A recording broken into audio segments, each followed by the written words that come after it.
Bayangkan seorang ASN yang sudah mengabdi lebih dari 30 tahun. Setiap pagi ia berangkat bekerja dengan tanggung jawab besar, memastikan pelayanan publik berjalan, memastikan masyarakat terlayani. Namun ketika masa pensiun semakin dekat, yang muncul justru bukan rasa tenang, melainkan kecemasan. Pertanyaannya sederhana tetapi berat. Apakah penghasilan pensiun nanti cukup untuk hidup layak? Apakah cicilan rumah yang belum lunas bisa diselesaikan? Apakah biaya kesehatan di usia lanjut bisa terpenuhi?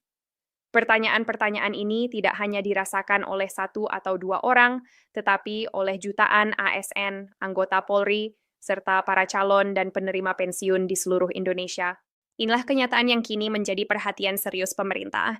Di balik angka-angka anggaran dan dokumen kebijakan, ada kekhawatiran nyata yang hidup di tengah para aparatur negara. Banyak ASN yang secara terbuka menyampaikan bahwa mereka belum siap pensiun, bukan karena ingin mempertahankan jabatan, tetapi karena kebutuhan hidup yang belum selesai. Ada pinjaman bank yang masih berjalan. Ada biaya pendidikan anak yang belum tuntas. Bahkan tidak sedikit yang terpaksa menjadikan SK sebagai jaminan kredit, berpindah dari satu lembaga keuangan ke lembaga lain, hingga sebagian terjebak pada pinjaman daring karena kondisi mendesak. Situasi ini paling banyak dirasakan oleh ASN golongan 1 dan golongan 2. Mereka bekerja dengan dedikasi penuh, namun saat mendekati masa purna tugas, penghasilan yang akan diterima turun jauh dibandingkan saat masih aktif. Perubahan ini terjadi secara drastis karena sistem pensiun saat ini masih bertumpu terutama pada gaji pokok. Tunjangan yang selama ini menopang kehidupan ketika aktif bekerja tidak lagi menjadi dasar utama perhitungan pensiun. Akibatnya, banyak calon pensiunan yang merasa tidak siap secara finansial, bahkan tertekan secara psikologis. Pemerintah memahami bahwa masa pensiun seharusnya menjadi fase kehidupan yang tenang dan bermartabat, bukan masa yang dipenuhi kekhawatiran. Kesadaran inilah yang menjadi dasar kuat mengapa isu kenaikan gaji ASN dan pensiunan, serta reformasi sistem kesejahteraan, kembali dibahas secara serius. Ini bukan sekadar wacana, tetapi respons atas realitas yang dihadapi jutaan aparatur negara dan para purna bakti. Dalam berbagai pertemuan resmi yang dilakukan di ratusan kabupaten dan kota, muncul pola jawaban yang hampir selalu sama. Ketika para ASN ditanya tentang kesiapan pensiun, sebagian besar menjawab dengan ragu. Banyak yang menyampaikan secara jujur bahwa mereka masih harus menyelesaikan kewajiban hidup yang tidak kecil. Fenomena ini menjadi alarm bagi pemerintah bahwa sistem penghasilan dan pensiun perlu dievaluasi secara menyeluruh. Saat ini manfaat pensiun yang diterima oleh ASN dan pensiunan berbeda-beda, tergantung golongan dan masa kerja. Ada yang menerima manfaat pensiun sekali saat purna tugas dalam jumlah puluhan juta rupiah sebagai akumulasi hak setelah puluhan tahun bekerja. Namun jumlah tersebut bukanlah penghasilan bulanan. Di sisi lain, penghasilan pensiun bulanan, khususnya bagi golongan bawah, masih berada pada kisaran yang sangat terbatas. Kondisi ini membuat banyak pensiunan harus kembali berhitung ketat dalam memenuhi kebutuhan dasar sehari-hari. Atas dasar itulah, pemerintah mulai mengevaluasi peran lembaga pengelola dana pensiun. Harapannya, pengelolaan dana yang lebih optimal dapat memberikan manfaat yang lebih besar dan lebih berkelanjutan bagi para pensiunan.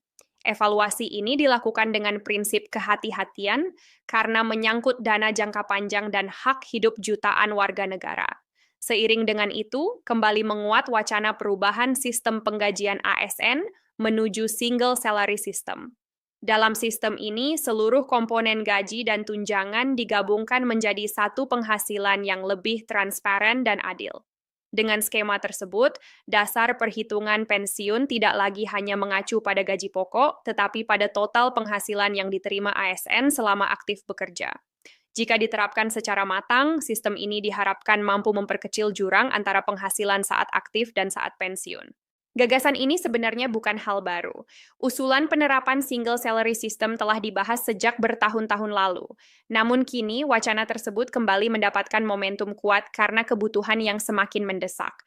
Pemerintah menyadari bahwa perubahan harus dilakukan secara bertahap dan terukur agar tidak menimbulkan gejolak, tetapi benar-benar membawa perbaikan nyata bagi kesejahteraan ASN dan pensiunan, baik di tingkat pusat maupun daerah. Perhatian pemerintah juga tertuju pada ketimpangan tambahan penghasilan antar daerah.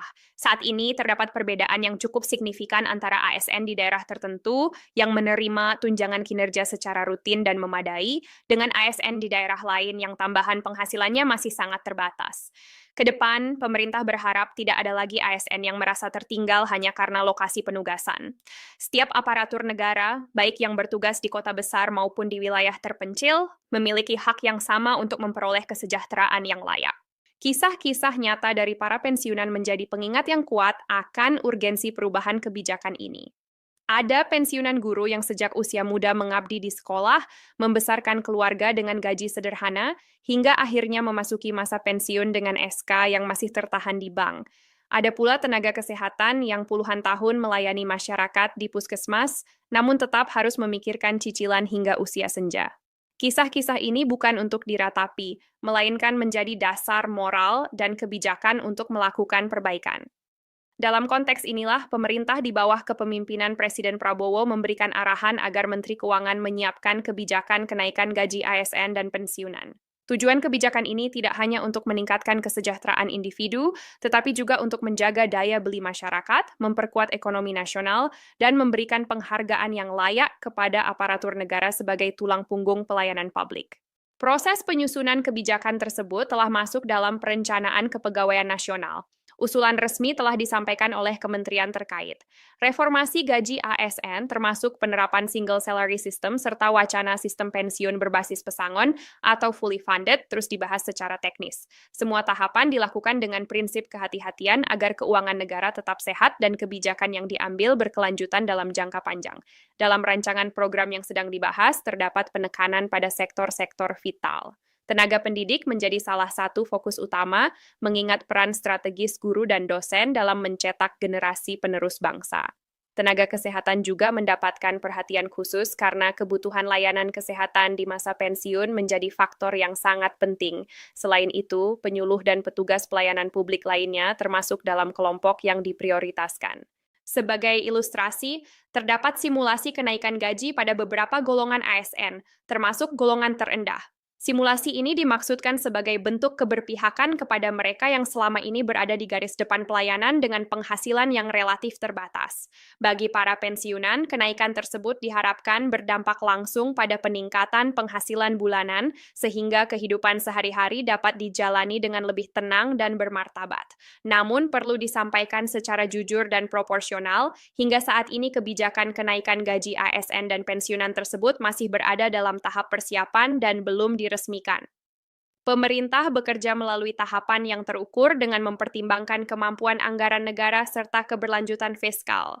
Target kebijakan dan penyesuaian program diarahkan agar seluruh proses dapat diselesaikan dan ditetapkan paling lambat pada 25 Desember. Dampak positif dari kebijakan ini diharapkan tidak hanya dirasakan oleh ASN dan pensiunan, tetapi juga oleh perekonomian nasional secara keseluruhan. Peningkatan penghasilan akan mendorong daya beli, meningkatkan konsumsi domestik, dan menggerakkan roda ekonomi di berbagai sektor. Pada saat yang sama, kesejahteraan yang lebih baik diharapkan dapat memperkuat stabilitas sosial dan meningkatkan motivasi kerja aparatur negara. Pemerintah juga menaruh perhatian besar pada aspek efisiensi dan transparansi anggaran. Setiap rupiah yang digunakan harus memberikan manfaat nyata dan terukur. Oleh karena itu, koordinasi lintas lembaga terus dilakukan untuk memastikan implementasi kebijakan berjalan lancar, mulai dari tahap perencanaan hingga penyaluran hak-hak pensiunan melalui lembaga pengelola yang ditunjuk. Seluruh langkah ini mencerminkan komitmen pemerintah untuk membangun sistem kesejahteraan aparatur negara yang lebih adil dan manusiawi. Kenaikan gaji dan reformasi pensiun bukan sekadar penyesuaian angka, melainkan bentuk penghormatan terhadap pengabdian panjang para ASN, anggota Polri, dan para pensiunan yang telah mendedikasikan hidupnya bagi bangsa dan negara. Harapannya, setiap aparatur negara dapat menatap masa depan dengan lebih tenang, yakin bahwa pengabdian mereka dihargai secara layak hingga masa purna tugas.